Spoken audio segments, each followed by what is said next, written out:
Welcome to the hottest real estate topics on the planet, keeping you up to date with all the creative ways to buy and sell real estate without bank qualifying, so anyone can build real income starting today. Here is another great show with Dealmaker Bill and Pete the Rookie.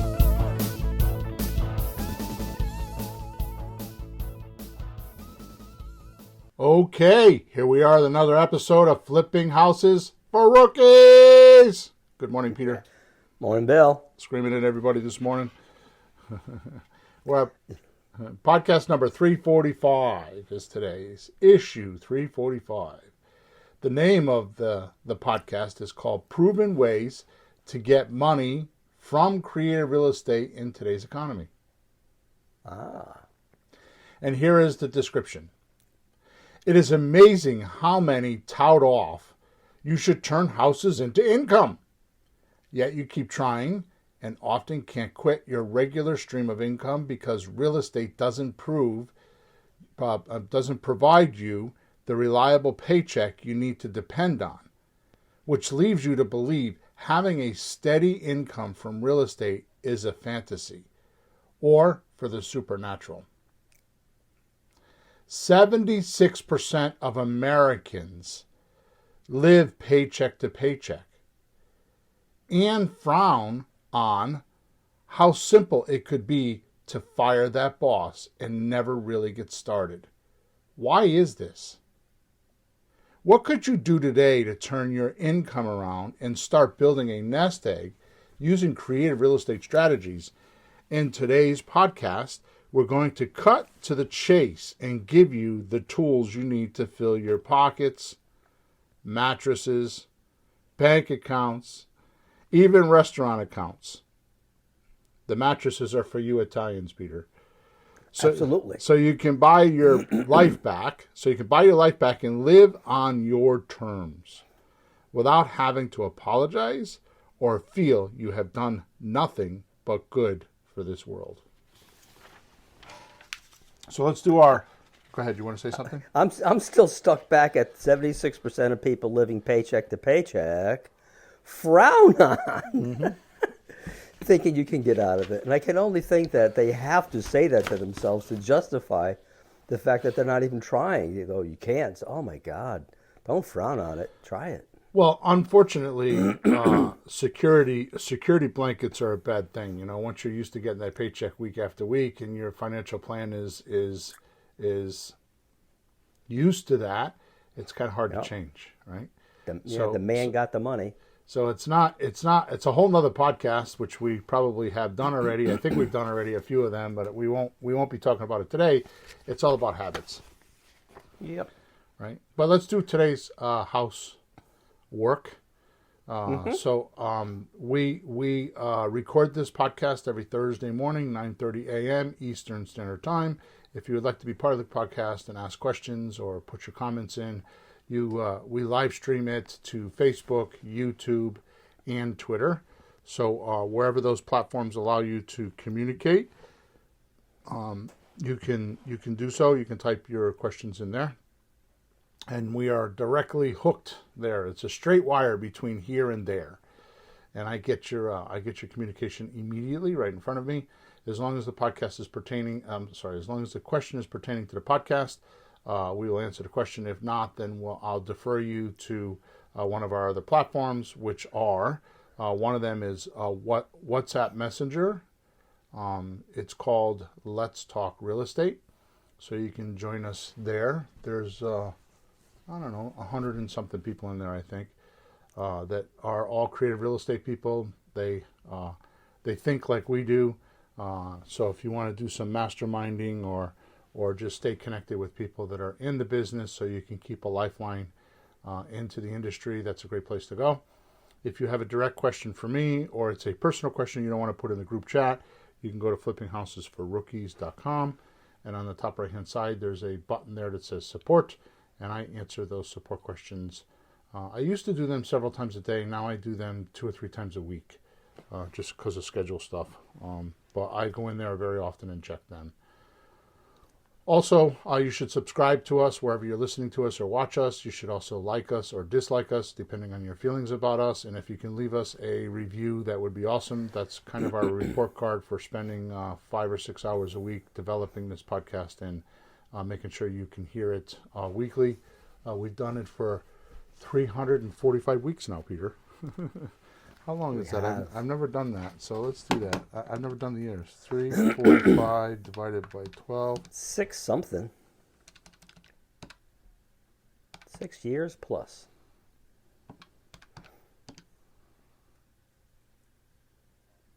Well, it's 28 months. Huh? I'm doing something wrong. Try again. Yeah. Yeah, 60 into 350. No, 52 into. Yeah, okay. Oh, About 7 years. That's what I'm doing. I'm doing it by the months. So 345 divided by 52.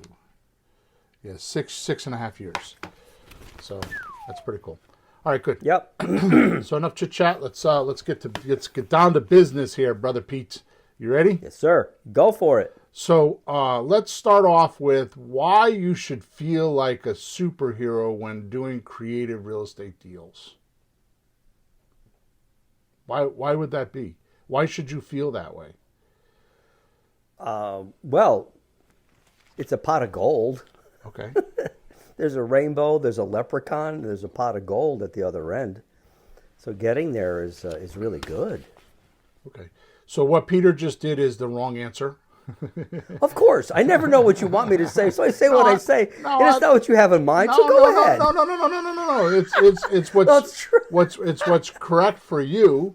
But think about what you said, because you're talking about you being a superhero and how you benefit. Yep. So what if you figured out how those around you that are going to pay you benefit first? So when you go, it's a good point actually, because when you go into real estate thinking, I need to make money. Oh, hell yeah. That neediness shows up in a deal and you don't get deals. So yeah, or even if it's not needy, it's like what's in it for me. Even if you're trying to be pleasant, you got to think of the other guy first. Right. You know? I mean, Superman is not Superman because he likes touting around in his suit. You know, Superman is Superman because he's trying to help population. He's trying to save Lois. Oh yeah, don't forget Lois Lane. He's trying to save Lois. Any guy that has any kind of real blood in him would want to save Lois. So, anyways, so superhero means in our world, one, you help the seller sell a house that sometimes they normally couldn't sell, but in any event, you help them sell a house. Two, you help the buyer buy a house that normally couldn't buy a house because 81% of the population doesn't qualify for a bank loan, and you're going to sell them on a rent-to-own. So you're going to give them an opportunity they not normally, not easily, that's what I'm trying to say, not easily can find. So they're lucky to find you. Well, they don't even know about it most of the time, right? Right. They're shocked when they find out. They're like, oh my God. They know about it. They just don't know how to find them. So I'm a little bit stiff when I get somebody that comes in and wants to push me around, because I point blank say to them, dude, go find another opportunity like this, and when you do, bring it back to me because I want to talk to the guy that's selling the house. Yeah. Because they can't do it, and I put them like in their place. Yep. So you're going to help a seller sell a house. You're going to help a buyer buy herself, and then you're going to do what you said. You're going to help your family flourish and prosper because of this, right? But and I didn't mean to make you wrong before by saying saying you're wrong, but I might not have heard the question correctly. But no, you're right, because the viewpoint is really important. Yes. That you're helping a buyer, you're helping a seller, and vice versa sequence, and that's how you help yourself. You never help yourself unless you help someone else. How do you make money? Not cutting someone's hair, not giving a music lesson, not saving somebody from a fiery building. You always do that, and then you get paid. Right. So something good. Yeah. So I forgot the saying. You help enough people, and I forgot what that was. Yeah. You help enough people get what they want to get, and then you get what you want to get. Yeah, something like that. Yeah. Zig Ziglar. That was a good one. Yeah.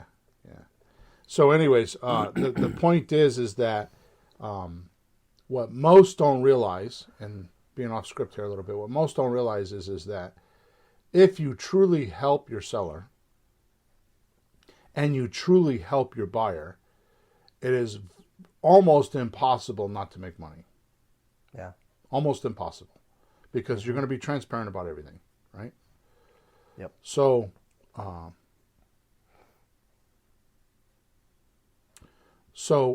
as of this podcast, okay, up to the point of this podcast, because once we record this podcast, I'm not sure what happens after that, right? But up to the date of this podcast, sellers only have, and buyers only have 2 ways to buy or sell a house. That's right. One is with a realtor system, or with the realtor system, and 2 is for sale by owner. Mm-hmm. Those are the only 2 ways that houses get sold. I mean, that's what it says on Zillow. For 100 years now, yeah. Right? Yeah, that's what it says. Which that's what they tell us. Which isn't correct. I mean, if you hear my story about, 1949, the Realtor Association became incorporated as a Realtor Association, and the National Realtor Association, because they had an ethics problem, because realtors were considered charlatans or scam artists, and they had to come up with something. So somebody wrote a code of ethics, and the National Association of Realtors was to enforce that code of ethics. And obviously they've done a good job, because now it's 75 years later, and they're the only game in town. Yeah, if they started today in today's media frenzy, they would be the biggest scam. Go away. They wouldn't even get started today. Right. It's brutal. And both of these have big, dark, deep, scary holes in their systems. Right? The realtor system and the for sale by owner system. Right? Mm-hmm. Mostly the seller needs to be guided through the sale to get the result. Because not often people sell houses, 1 or 2 a lifetime. Most people. Maybe 4 or 5 in a lifetime. And I could tell you in my coaching group, I will tell you anywhere, any place, face to face, if you haven't done at least 10 deals, bought, rehabbed, and sold, or whatever you're doing with them, bought and sold them, you're not even sure how it went. You're just kind of like still learning and winging it. It's actually 50 deals. When you start doing 50 deals, 40 and 50 deals, you can start calling yourself a pro, because at that point you've seen not everything. You never see everything because it's constantly changing. But you've seen enough where you're comfortable to handle it when it comes your way. Right? Now, I'm not trying to say that to scare our rookies. I'm just saying that just put your head down and do deals. Mm-hmm. Right? I mean, so many people want to spend $30,000 on coaching, because they want somebody to hold their hand. Well, it's the same way as a realtor, as a seller. They want somebody to hold their hand. And the truth of the matter is, which is the most, I don't even know how to word it. I wanted to say the grossest thing in our system is that realtors are technically only trained to find a buyer. Mm-hmm. Right? And I know, because I went through their school. I went all the way up to the point where I was going to take the test, and I'm like, I changed my mind, because it's like, why do I want all these restrictions? Right? Now, remember what I told you. 1949, Realtors Association, National Realtor Association came up with a code of ethics, and they were enforcing it. The reason why, and the biggest reason why they had to do that, is because realtors would take the deposit money, and when it was time for them to close, didn't have it, because they lived off that money, because they were sure it was a deal. Yeah. Right? And then the deal wouldn't happen. They'd have to return the money, and they didn't have it because they lived off of it. That's the biggest reason. There are others, but that's the biggest reason. So the Realtor Association was all about, the contract, the listing contract, or the buying contract, right? And what you do with the money when you receive it, the deposit money, and how you execute it, right? So technically what happens is a realtor finds a deal, and then they, used to be back in the 50s and back in the early days, the person that was the realtor, they knew the buyers, they knew the sellers, they were all over town, they knew everybody, they were a social butterfly, they were the one that, were in all the all the the morning breakfast restaurants, and and had all the parties, and Cocktail parties. Yeah, went to the funerals and went to the weddings, and they just knew everybody. You know what I mean? But what happened was I think in the mid '90s, the realtor system changed drastically because the computer, the internet came out, and they started putting these listings on the MLS, and now they could share with realtors all over their district, their county, even other states later on, right? So technically, the realtor is there just to find the deal. They're not there to hold your hand, right? So what happens is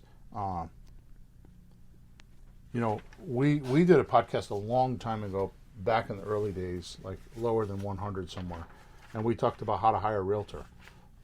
And one of the ways that you hire a realtor is ask them how many deals they did, because what happens is the realtors that are doing 15, 20, 25, 30 deals or more, right? Because that's what you should ask, is how many deals have you closed in the last 12 months? And if it's below, in my world, if it's below 20, they don't work with me, right? I mean, my guy does 30 or 40 a year, right? The reason why you're doing that is because those realtors have learned how to negotiate. They usually have a support team around them, 1 or 2 people around them that help them, right? I had one girl that did 70 deals a year, and she had 2 people, and they all had their different parts. Right, and you knew that as a seller. You knew that if you wanted this, you called that person. If you wanted that, you called this person. If you needed that, you called her. Right. So, so the reason why I'm dwelling on this is because those realtors that have done those many deals per year know the only way that they're going to get their checks is to hold the seller's hands. The interesting thing is when you get your realtor license, you're not taught that. Those skills are taught inside of the office. So if it's like, give me the name of a realtor, a big realtor.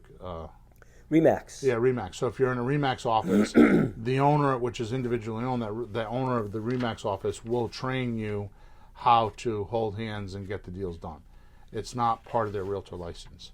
Yeah. So it's kind of it's a misnomer, because people go to a realtor thinking that they're going to get this person that's going to consult them and get the job done and all that stuff, right? So, which means to me, not all realtors are equal. That's right. And how do you test them to see if they're good before hiring them? Right? How do you do that? Well, there's a few things, but at least the first thing is if they haven't done many deals. I knew somebody like that. It was a friend of mine. Oh, every time I called her, oh, I'm in New York this weekend. Oh, I went to Texas. She was a housewife. She did it like, look good to have a business card, but I don't know if she ever did one. Right. It looked good on paper. I'm a realtor. My point is holes in the system. This is holes in the system, right? So that's why I'm kind of bashing it a bit. I'm not bashing realtors. I'm bashing the realtor system, right? Realtor. See, you notice how I say that? Realtor. It's not real. No, it's not realtor. Realtor. R-E-A-L. Real. Tor. T-O-R. Yeah, Tor. Realtor. Repeat after me. Real Tor. Yeah, 2 syllables. Not Real Tor. Not realtor. That's one too many. All right, so one extra letter. Lastly, before I get to my secret formula on how to get money from creating real estate in today's economy is, once you start doing deals and talking to sellers one-on-one, you'll soon realize realtors don't just the realtors just bring cash to the table. Right? That's their trick, is they bring the cash to the table. And cash is not always the solution to the seller's problem. Hard to believe, I know, because most everybody believes money is the solvent for every problem on the planet. Those are the people that don't have money. Yeah. They think if they had money, it would solve every problem. But I don't believe that personally, which is probably why I am who I am. In fact, we're going to talk about that in the next couple podcasts. We're going to talk about, I forgot what number it is. I don't know if it's the next one, 346 or 347. We're going to talk about the personality you need. Oh. To do what we do, right? But what I believe is that, and I have found, if you have good understanding or good communication, that's the solvent of all problems. So if you understand and you communicate it to the point where everybody knows how everybody feels and what's on their mind, right? Now, I'm not going to do this because I can go off on an hour tangent with this, but what happens is, what's the matter? Are you on the phone with someone? Oh my God. So I know that what happens is that if you don't, sorry about that. I can't believe my wife just interrupted me. She wanted to know if I was on the phone with someone. I'm like, no. Thursday morning. Yeah. Yeah, you're talking about So- people that solve problems with money and cash. So the point is that any problem is solved with good communication, because what we do is we think with mental image pictures, right? And words and symbols and all kinds of things are like, they relate to pictures, right? So your job is to see what your seller is looking at. What are their ideas? What are they facing? I mean, think about this. Why would someone put themselves through selling a house? Because selling a house, it's kind of like, an easier way to say it is like, you want to sell your car. So Yeah. you put it on Facebook Marketplace. Or you want to sell a snowblower, or you want to sell a lawnmower, or you want to sell something for $20 bucks or $100 or $50. How annoying is that? Right? Yep. People don't show up. They ask stupid questions. They do all this annoying stuff, right? And Oh, I only brought $30. yeah, right. So my point is multiply that by 100 and you have a house, or 1,000 and you have a house, right? Multiply it by 100 or 1,000. So why would somebody put themselves through that aggravation? Why would they want to deal with that? What is the reward or the payday at the end of that stint of getting aggravated and all that stuff? So you have to ask yourself, why? Why are they doing this? Right? Now, some sellers are cocky and they're like, well, if you give me $500,000 for my $300,000 house, yeah, I'll sell it. You know, those are joker and degraders, right? So Sure. So the point is that you always have to ask yourself, why, right? Yep. All right, this brings me to the point of today's podcast.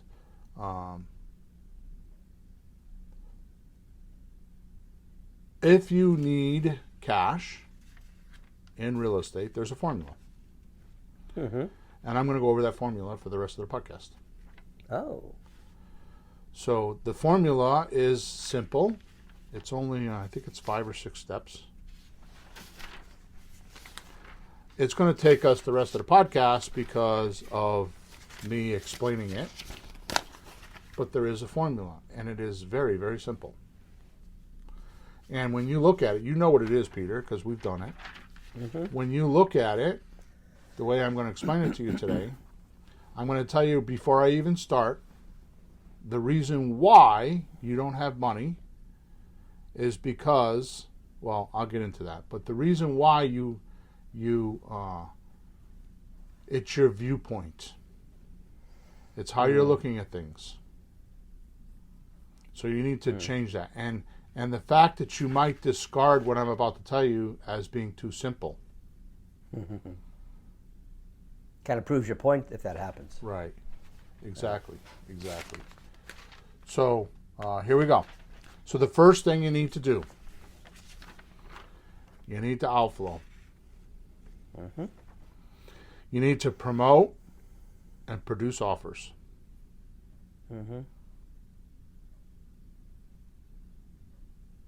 Podcast over. I wish. Well, if enough comes in, no matter how bad you do, something would happen, factually, But let's refine that a little bit, huh? You got the outflow going. No one knows you buy and sell real estate until you tell them. How do you expect to attract attention or deals if you don't tell them? Yeah. I'm going to give you, I talk about mental image pictures, right? I'm going to give you a mental image picture, right? Sure. You're standing in the middle of your office and there's 10 other people there in an office. We'll say like on the 8th floor of a building, you're in an office and there's cubicles there. And there's 10 other people in that office. The lights go off and you get blindfolded along with the other 10 people. Anybody know you're there? Do the other 10 people know where you're at? More importantly, you're an entrepreneur and you're in your office, either at your house or wherever you have an office, and it's and without outflow, it's like standing in a dark room. Nobody sees you. Yeah. Unless you make a noise or unless you do something, nobody sees you. I'm going to tell you right now, very emphatically, in other words, with a lot of emotion, this is the number one reason the rookies that are listening to me right now do not do deals. They feel like they have to have before they can do. They have to have a solution. They have to know the deal structuring. They have to know this. They have to know that. They have to know this. They have to know that. And once they get to that point, well, then they'll outflow. No sense in outflowing if I don't know what to say to the seller. No sense in talking to anybody if I don't know how to buy a house. And I'm telling you, that is flip-ass backwards. What you need to do is you need to get on the phone with a seller. We're going to get to this in a minute. And you need to talk to them. Minimally, find out what it's like. So let me ask you, Peter. You want to buy a riding lawnmower. What would you do? What's the first thing you would do? Well, in today's world, I would go online and just do some research to find out. There you go. See? There you go. Right? So here's the point that I want to make. So you want to buy a car. What do you do? You try to buy it on Carvana so you don't have to go to the store and you get it delivered to you, You right do in front of your house. You do research, right? You want to get a relationship with someone, like a girl or a boy, depending on which way you go, right? So what do? You do research. You meet somebody and you do research, right? So why aren't you doing this to your seller that's going to pay you tens and hundreds of thousands of dollars? Why aren't you researching the seller? They're going to pay you for the rest of your life with a deal. As you were leading up to this, something dawned on me. When people say I need to learn real estate and I need to learn all these things, that's a huge generality of what the hell. Listen. You want to learn about what? Well, real estate, specifically what? Well, all of it. You cannot. It's much easier to talk to one person and find out about that one person and then learn that. Whoa. Put the brakes on. That's what you've been saying Put for the brakes years. on. Put the brakes on. Stop right there. Stop right there. I just got done telling you that the realtor is only trained on how to take a deposit. Nothing else. They don't know, most of them are not trained on how to go through a full transaction. Until they get to 20 deals, 15, 20 deals, they start catching on. So why are you any different than the realtor? Exactly. What you need to do is you need to study your seller. You need to, and the way you do that is to talk to enough of them. I had a phone call last night from a guy from Oregon that's from another coaching group, and he got my cell phone, and he's begging me for 3 days to have a phone conversation with me. So I called him at 8:30 last night after I had my dinner. And for a half an hour, he's asking me, what do I do? I said, call people. Yeah, but what call people. I spent 36 minutes with one answer. How many times did you say it? How many times did you say it? I don't know, probably 50. Call a seller. Call sellers. What you need to do is you need to get a list of people to call and call them. Right? You need to outflow. You need to be known. Get out and communicate that you can help sellers and buyers to get what they want which is a sold and a bought house. That's what you need to do. Mm-hmm. Okay? They want to... So it could be just as simple as calling a seller up and saying, I'm doing a survey. Oh. Right? You have questions about how much they want for you. I'm going to tell you right now, the script, and I told this to you, I told this to the guys in my coaching group on Monday night. Yeah. I was jumping around with scripts for 10 years. Yeah. I have the script right now. It is the best script that we have ever done in 20 plus years. And it works. Hands down, bar none. You know how I know that? How? Because you haven't changed it. Yep. Yep. It's done. Seriously. It's done. It covers everything. Mm-hmm. All right. So, outflow. What does outflow mean? Well, something has to go from here to them. Right. So people, get something out that people can see, flow it out. So I've said in the past, if you think that you're doing enough outflow, or you think that you're clever, and you think that you're well known, and you have an ego, and like everybody knows me, I beg you to walk out your front door of your office, of your house, or wherever you are, and take a left and take a right and walk until you find a person, and then say to them, "Hey, I got a house for sale. You know somebody around here that can buy it?" And listen to their answer. Mm-hmm. You will be surprised, because I'll guarantee you, unless you know that neighbor and you've talked to them before, they probably don't know you buy and sell houses. Yeah. All right. So outflow ties into promotion and marketing, right? Mm-hmm. So I'm going to give you a couple ideas of promotion and marketing, because the name of this podcast is Proven Ways to Get Money from Creative Real Estate in Today's Economy. And we're still only on the first step, which is outflow. You need to promote and produce offers to do anything in real estate. Listen to me. Watch my face turn red. You cannot buy a house unless you make an offer. You cannot marry a girl until you make a proposal. You have to make offers. The only way to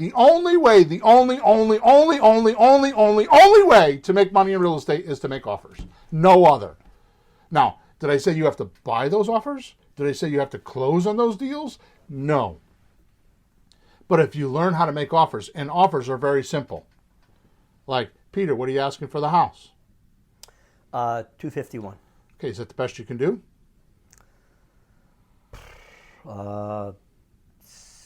Do I have to pay commissions? No. $241. Okay, listen, for $241,000, the only way that I could do that is to make payments, monthly payments. Can we talk about that? I just made an offer. Oh. I just made an offer. Yeah, $241. So I got him down to $241, and I said the only way that I could pay that amount is if I can make monthly payments. And if he says no, I want all cash, then we go for a discount. And then we go through my whole script of how much the cost to sell and how much it costs to sell a house. We get it down, and if worst case scenario, we get them on an option and get them all cash within 90 days. Mm-hmm. And still make money. But I want to point out something, that Bill did not come up with the number. Right. You did it the right way of working with the seller's willingness and his reality and his own idea of what would be okay. And a casual conversation. It wasn't salesy. No, so it was the seller's offer that you pulled out of him. Right. Which is better than what we do as a mistake of throwing numbers at people. Because if you throw numbers at people that they don't like, they're going to say no. So why don't you find the number that they like and see if we can make it work? Right. My 2 cents. So the point that you're trying to make is just how we started this podcast off, is human beings deal with mental image pictures. So I'm trying to figure out, what mental image picture are you looking at consciously or unconsciously on what your lowest price would be? Yep. So technically, I mean, if you're me, which God bless you if you want to be me, because that's a mistake. Okay. So Peter, you want 241,000. Does that mean that you'll take 230 now? You see what I just did? Yeah. I made him another offer. That's 2 offers within 3 minutes. All right, but you're still asking, not telling him, here's my number. Right. You're asking him, would you do that? Right. You're still doing it in a way. Which is the magic of my 7 core strategies, because no matter what you say, one of my strategies will fit it.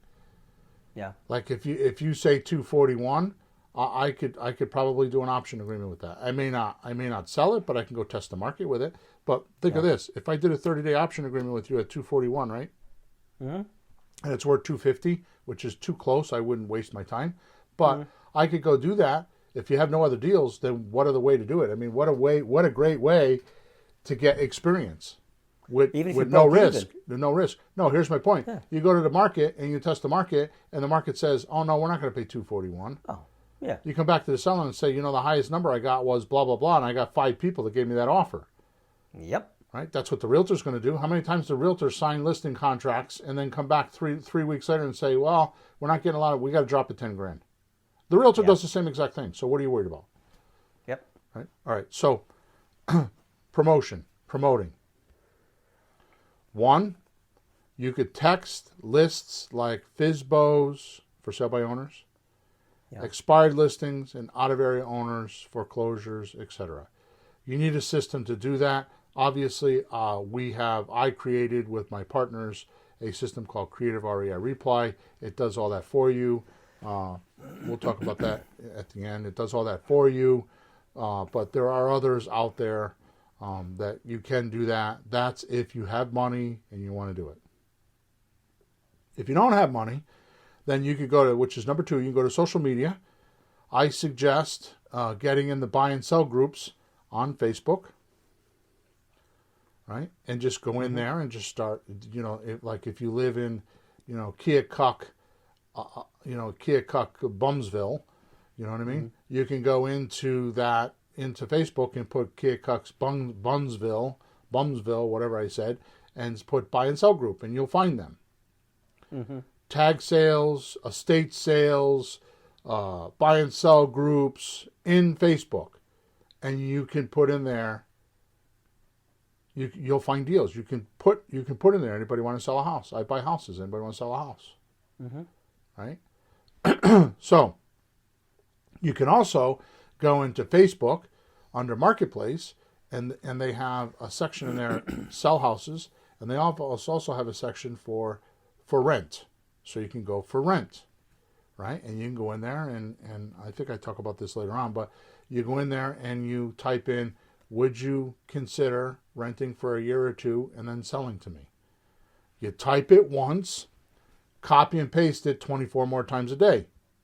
That's outflowing. That's letting people know that you buy houses. You could also do like what we do, and we're going to do when you're going away for a couple weeks. When we come back, we're going to start doing our yellow letters again. We do yellow letters, right?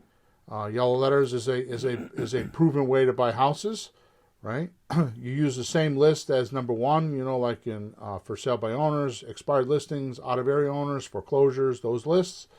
You get those letters out to those people. The best way to do that is go to 2 places. I use Yellow Letter Lady. Just Google that, Yellow Letter Lady. She's actually Ron LeGrand's Yellow Letter girl. She does a great job. Or you can go to Go Big Yellow Letters. Go Big Yellow Letters, which is actually Prince Genie, and they can do them for you. The difference is Yellow Letter Lady will not mail them for you. Go Big Yellow Letters, what I do is I'll buy 500 of them and then ask them to time release them. I'll have them release 125 a week for me in the mail. So it's completely automated. Go Yellow Letter Lady, what we do is we'll order 500 of them, we'll get a box, and then each week we'll stamp 100 of them and send them out, 125 and send them out. Mm-hmm. Another thing that you and I are going to do when you come back, which we stopped doing because the economy was so crazy, but now it's starting to adjust. This is my favorite tactic of all the things that I do. It doesn't have a great response, as far as people calling you, which by the way, every single one of your marketing campaigns should have its own phone number so you can track it. Okay, I forgot the name of it. I should have looked it up. It's Pat Live owns it. I think it's Hosted Numbers. Let me look. Hang on one second. So that way you have a specific campaign and a phone number for that campaign. So when somebody calls in on that number, you know it's because the letters you sent or the signs you put out or a testing system you're using. So you know where it's coming from so you can maximize what's working, Right. fix what isn't, or not use it if it's really not working at all, no matter what you do. You optimize your So that's exactly what it's called. business. It's called Hosted Numbers. It's $14 or $15 for the first phone number. The first phone number gets a mailbox. That's what you're paying for, is the mailbox. And then it's $5 a phone number after that, but they all point to the same mailbox. But you don't care, because then once you put the message in the mailbox, it's for all of them. The point is that every marketing campaign has its own phone number. It costs you $5. Yep. So if you have two phone numbers, it costs you $20 a month. But the point is now you can go into Hosted Numbers and you can see how many responses you're getting from those, whatever you're putting out. Business cards, yellow letters, whatever, right? Yeah. So here's my favorite strategy. $20 business cards. They fold in half. They look like a $20 bill. In fact, I was online looking for them for this podcast. I was doing some research because I can't remember the name of the company that I used to buy them from. And I still can't remember the name of it, which I will one of these days. One of these mornings I'll just wake up and remember the name of it. But here's what I found. I found a company called, bestmoneycard.com. bestmoneycard.com. And the other one was printfounders.com. Printfounders.com. I liked printfounders.com because they actually have a $50 bill donation. So what happens is you fold the card folds and it looks like a $50 bill, and it looks like a real $50 bill or a $20 bill. And then when you open it, it has your message on the inside. I absolutely, positively freaking love those. Just out of the blue, I'll be like, I'm in the office too much. I need to go out and just like get some space and move around. I'll go to either Walmart. Home Depot's the best. Home Depot or Lowe's, because those are people that are in. Well, at least it's house something. It's house something. They own one. They want one. They got to fix one. Yeah, at least have something to do with houses. Right. So they're in there, hopefully doing whatever. Exactly. So the point that I'm trying to make is it's there. You put some in an aisle, like you put some on top of a container, or you drop one on the floor, and you go to the end of the aisle and you just watch people. It's freaking hysterical. It's awesome. But it's outflow, and it's fun. So I think the $50 postcard quantity, I put 5,000 in there, and it was $109. For how much? For what? 5,000. Of the 5,000 of those? 5,000 cards was $109. Oh wow, that's not bad. So, if you don't have $109 to do outflow, and even if you just did that, and you took your kids with you and you made it a game, you go to Walmart, I don't care where you go in a restaurant, right? Wouldn't that be funny to leave those for tips? Right? So here's another thing, and I'm spending way too much time on this, right? Here's another thing. Put, every time you mail a check, if you still mail checks to pay your bills, put one of those in the envelope, because somebody opens that envelope and processes it. And pretty much everybody lives in a house. And especially like, here we have our own electric companies, but like your water bill and your sewer bill and your tax bill, those are all local people. You know what I mean? You have a contractor, put it in. It's just fun. But it's outflow. Okay, so have I covered enough there? Am I being fair on this podcast? Because I'm telling you how proven ways to get money from creative real estate in today's economy. So I just gave you 4 or 5 different ways that you can outflow. Is that fair? Is my exchange in? It's very good. Maybe somebody's on Facebook or YouTube or one of those. If you are and you're listening to us, give me some response in the chat so I can make sure that I'm in exchange here. In the meantime, I'm going to keep going. So 2. So that's number 1, outflow. Now, here's the funny thing. Oh. Here's the funny thing. This is probably not good. Okay. Because once you start to get your outflow going, you're going to get inflow. Oh, no. What if somebody calls? Right. Now, I promise you, after buying hundreds and hundreds and hundreds of houses and helping so many coaching clients and going through all the things that I've been through, which I think is more than the average bear, okay, because I just talk to a lot of people, I promise you this. There is two ways to do marketing. One way is you outflow, which, by the way, we defined a lead as a one-way communication. You have somebody you want to communicate to about buying the house. A prospect is a two-way communication. You're talking to them about their ideas. They're talking to you about your ideas. Yep. You're swapping ideas, mental image pictures. Okay? Mm-hmm. So here's my point. Texting is a cool thing, but you're reaching them. Yeah. We have always been much more successful when you put out marketing like the business cards and the yellow letters and signs. I didn't talk about road signs because I'm not sure about those these days, but if you put out your marketing in the right place, in the right neighborhood, like, by the way, all these things you should be doing in your farm market, and each farm market should have 3 or 4 marketing pieces so that they see you and they think you're everywhere. So they think you're the big fish in the small pond, right? So when you're doing this and people call you off of your marketing and it's an inbound call, those calls are much, much easier to convert. Oh, yeah. Than just like if you're texting, you're trying to convince, you're like interrupting their life. You're interrupting their life. When they call you, they're interrupting your life. There's a difference. Okay, so just realize that. So you want people to call you. It's like, are you chasing them or are they chasing you? I'd rather have somebody call me any day. So once you get your outflow going, you have to make changes on how you do things.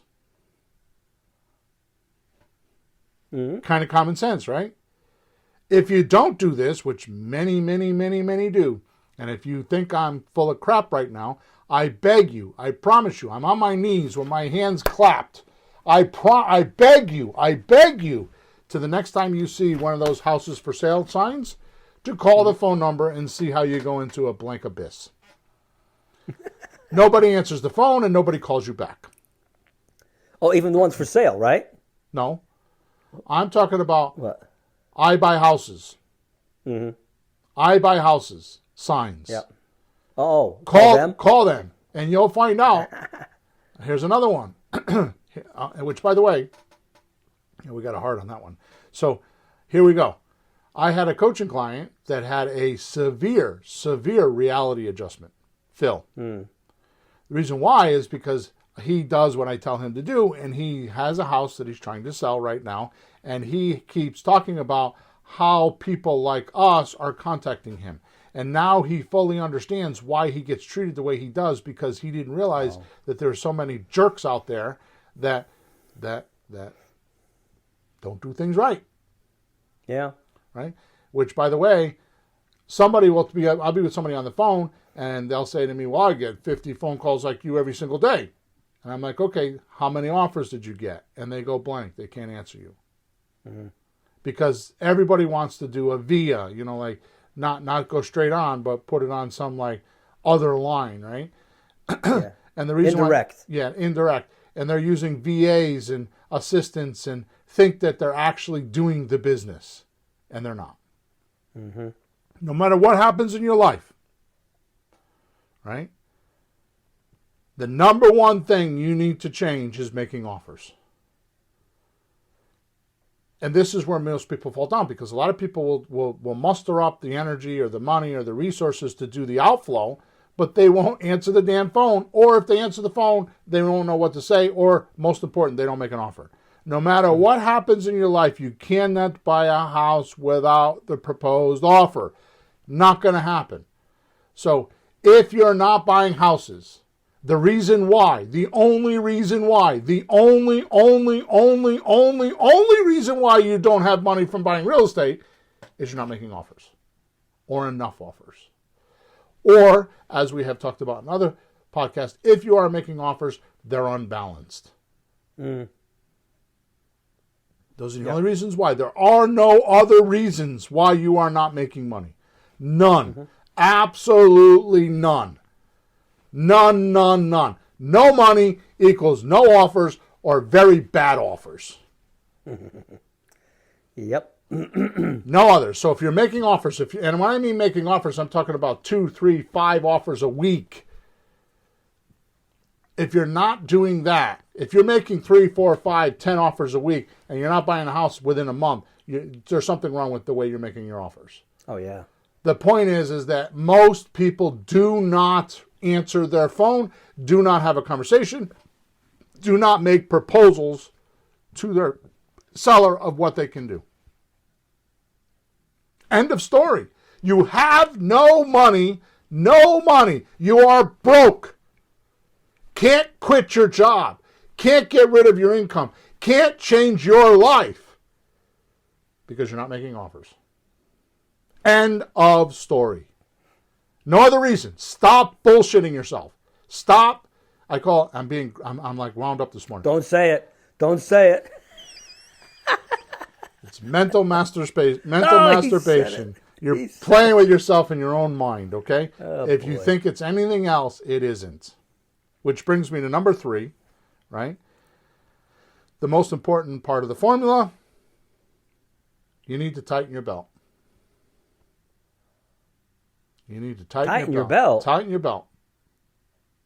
What part is that? I'm not familiar with this. Tell me. You need to budget your time and your resources to handle the economy and the incoming traffic.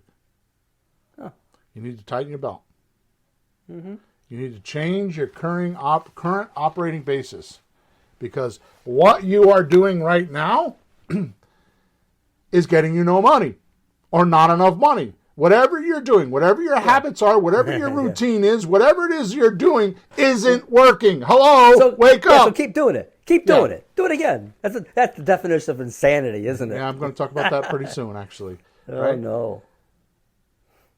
If you don't economize your time and resources to handle this new incoming traffic that want offers from you, these people want offers from you. They're contacting you because they want an offer.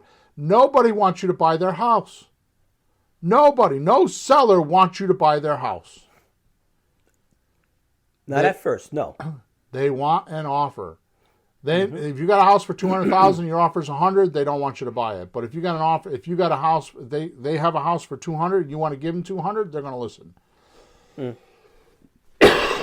They want an offer first. They want to check your reality and make sure that you're not lowballing them. Yeah. Most people think in negotiating is one person loses, one person wins. And that's bad. That's 1970s, 1980s used car salesman think, which is the salesman is selling you the car that he gets the most bonus on, and he doesn't care about what's going to happen to you after he gets his commission. And those days are gone. Those days are not, at least most of it's gone. Those days don't happen anymore. You cannot operate that way, right? So if you don't have money or need more money or are trying to get more money and it's not working, you're not making offers. And the reason why you're not making offers is because you're not changing your operating basis on how to make an offer, on where to make an offer. If your routine is, like, well, that's somebody else's job, or I'm not ready to do that, I need to train more, or whatever it is, you have some excuse. The excuse is incorrect. You have the wrong reason why. Because when you have the right reason why, it changes. And most people sink right at this step. Number 4. Now, we're at the meat and potatoes of making money now.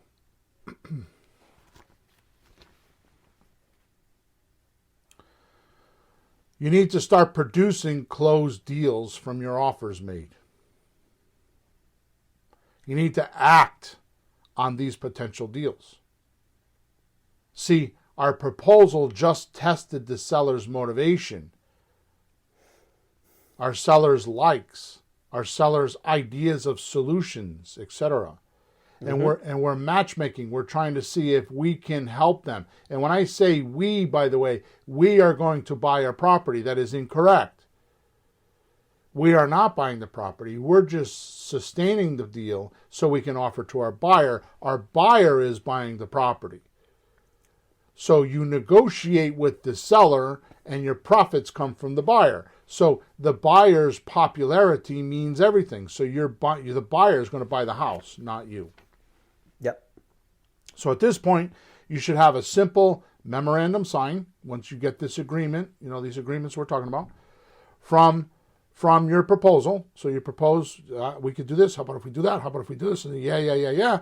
You get the seller to sign a simple memorandum, which my memorandum is non-legal. It's non-evasive, right? It's just to get them to sign something so that so that there is some indication that they're for real, right? Mm-hmm. Yeah.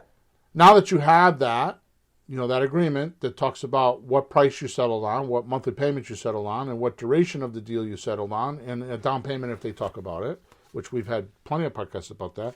Now you need to go into the deal meeting mode. And in the deal meeting mode, you qualify the property to see if the property is popular with your buyers. See, most people do it backwards, as we've spoken about in many podcasts. They're qualifying the house first to see if they should buy it. But here's the problem: is houses don't come to the closings to sign the documents. People do. So your seller needs to qualify as being motivated. Once you find a motivated seller, you then go look at the house to make sure the house qualifies. If the house doesn't qualify, you have a memorandum that's a non-legal disclosure. You either go back and cancel the deal or you retrade the deal. You renegotiate by saying, well, you didn't tell me that it had an airplane crashed into the roof and there's no roof. You didn't tell me that part, or you didn't tell me that, that there's a sewer plant right next door. These are all things you can go back and talk about. Right? So here's the important part. We're way behind time here. So if you feel a little shaky about the deal, just do an option agreement for 30 days or 60 days so you can test the deal with your potential buyers. This is exactly what a realtor does, right? The realtor wants to get a 6-month contract so they can go find their buyer. And if it's not popular enough, they come back and say you need to drop the price by 10 grand. And if it's still not popular enough, you need to drop the price by 10 grand. Or you need to fix the kitchen, or you need to remodel that, or you need to do this. And they come up with all these stupid reasons that they're not selling the house, which is really wrong, because if they had the right reason why, the house would sell for top dollar. The real reason why is because they have trouble. They're not taught to negotiate. So the realtor's not negotiating properly, right? Yep. Which brings me to number 5. Having the discipline of getting the paperwork done and drafted and completed without second guessing yourself on whether you did a good deal or not. By this point, you're certain, you're excited, you got to do the paperwork. And if you did a good job with testing the market for buyers, you should have a list of potential buyers to go first, so the transaction could be real quick and money in your pocket. So what I'm telling you is, if you just get going, because real estate is not made to learn, it's made to do. And all these contracts have all these weasel clauses in them, and that's a bad word to use, but all these weasel clauses that you could back out of them. It's done that way for that reason. It's because real estate is not made to learn, it's made to do. You will learn by experience, right? The hardest thing for me to teach anyone about making money now is getting people to realize they are doing what they're doing in life to put money in their pocket is not working. If you don't have enough money, It's because what you're doing isn't working. Because if it was, why are you looking to make more money? Hard to argue that. Or other solutions that bring you to this podcast, to podcasts like this one. Why are you reading books? Why are you trying to do this? So your retirement program is bad? Okay. You're worried about retiring and have enough money? Your mom and dad are sick and you need to take care of them, so you need time off, but you can't because you need money? You know, your kids are young and you want to stay home with them. Your wife, you want to keep your wife from working, and you want to work your job and you want to stop her from working her job so she can stay home with your kids. I mean, pick one, any one of them. You want to go on a really nice vacation and can't afford it. You want to buy a new car because your car's clanking and making noises. You want to move. You want to buy a house for yourself so your kids and your wife could be, or your husband or whoever, your spouse could be in a different location. All these are reasons. They're excuses. They're symptoms of the disease. The disease is your habits and what you're doing are incorrect. And what you need to do is you need to take a look at these 5 reasons that we just talked about today, and your disciplines and your habits have to change. You have to figure out win, lose, or draw how to make offers. End of story. So if you don't have offers to make, you need to go back to okay, where are the leads? How do I get people to talk to? And you figure that out. And once you get that figured out, then you start making offers. Every single phone call that takes your time, every single person that you talk to should have 1 or 2 reasons to talk to them. Only 2 reasons to talk to them. 1, because you want to learn, because that's how you're going to learn, is talking to sellers. Or 2, you want to make a proposal so you got a chance to buy in a house. And you should do both of them in today's economy, right? You can't lose by doing that. You can lose if you don't. Right. All right, you know the old saying, which is what you said earlier. The definition of insanity is doing the same thing over and over again and expecting a different result. So why are you being insane? All right, so real quick, the good news, and this is not a sales pitch, that's why I waited to the end of the show. This is not a sales pitch. It's just information, and you do with it as you please. My new software, which I have 3 other partners with, it's not just mine, it's called Creative REI Reply. You can type in creativereireply.com. There's a webpage, right? Does all this for you lickety-split. There is no other software like it on the market. None. We give you leads. When the leads come in, we hook them to a campaign and automatically text them for you. And pretty soon we'll be doing more than texting. We'll be doing mailing and all these other things we're talking about, except dropping the business cards on Home Depot.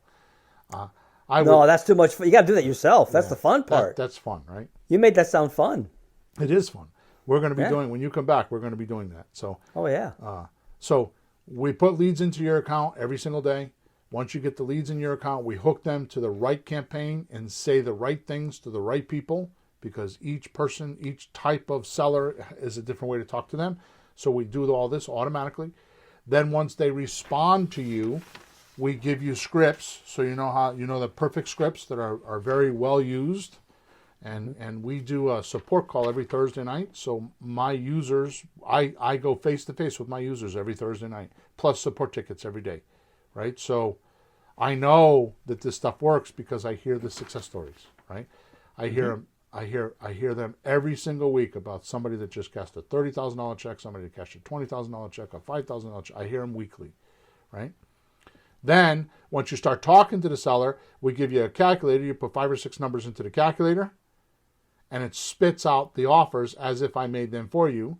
All of my deals are in there, and we light up the deals red, no good, yellow, that means you can change it into a deal, and green means go, baby, go. Right? So once you're talking to the seller, you use our script, you get the 5 or 6 numbers, you put them into the calculator. While you're on the phone, it's simple, Simon. It tells you what deals to do. Then once you click on the deal, you open the deal up, and inside the deal is a checklist of things you need to cover with that person, so you know that you've covered everything correctly. So when you go to contract, there's no surprises. Yep. Then we give you the perfect documents for each deal to type. So this is being released this week. Oh. All the deals. You want to do a subject to deal? all the documents are in there now, and we have videos on how to fill them out. But we've paid someone that has coded for us. Nobody else has this. You want to do a subject to deal, you push the subject to deal button at the calculator, and it generates all the subject to documents based on the numbers you put inside the calculator and everything you agreed upon. It spits out the subject to documents. So you download them, and they're already pre-populated and filled out for you the right way.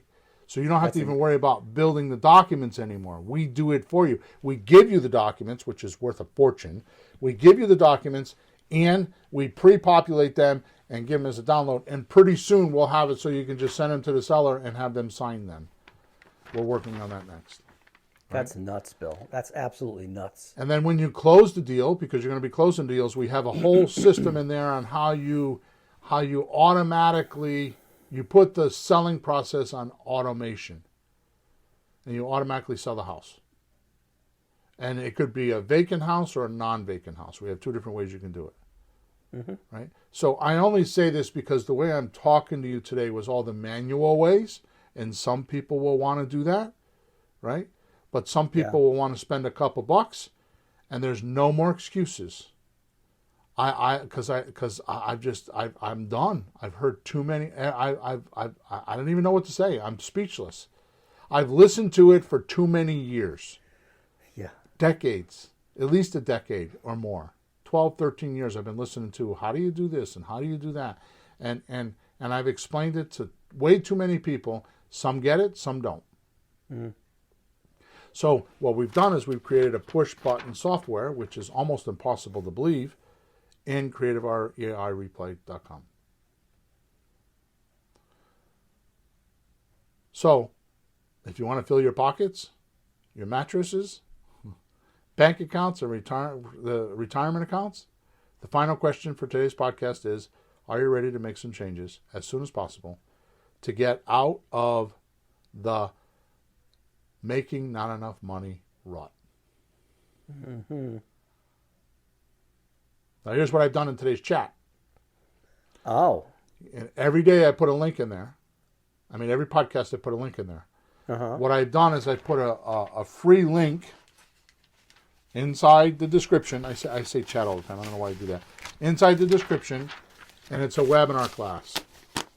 It's a creative real estate advanced webinar class on how we do all this. Wow. I show it to you. There's way too much information there. It's definitely worth a few $1,000s. So if you go into the description and click on the link, it will bring you to the video. It's a Zoom call. That's a few hours actually, and you could watch it as much as you want. So with that said, we're going to end off. Thank you for being with us today. Make sure you subscribe to our channel wherever you're watching us or listening to us. Make sure you like us. Make sure you leave us a review. And if you have any questions, you can go to WhatsApp Messenger, type in Let's Talk Real Estate, or you can go to flippinghousesforrookies.com and hit the support button on the top right-hand side. Okay? So we're over and out. Hopefully I've encouraged you to start making money in real estate today. All right?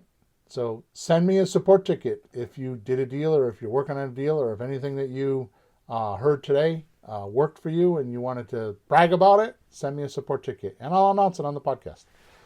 Okay? Over and out, guys. Have a good week. Thanks for listening. Thanks for tuning in to the hottest real estate topics on the planet with Bill and Pete. If you want to continue learning how to buy and sell real estate without money or credit, head over to flippinghouses.club for some cutting-edge real estate wealth tools. Or contact us at info@flippinghouses.club.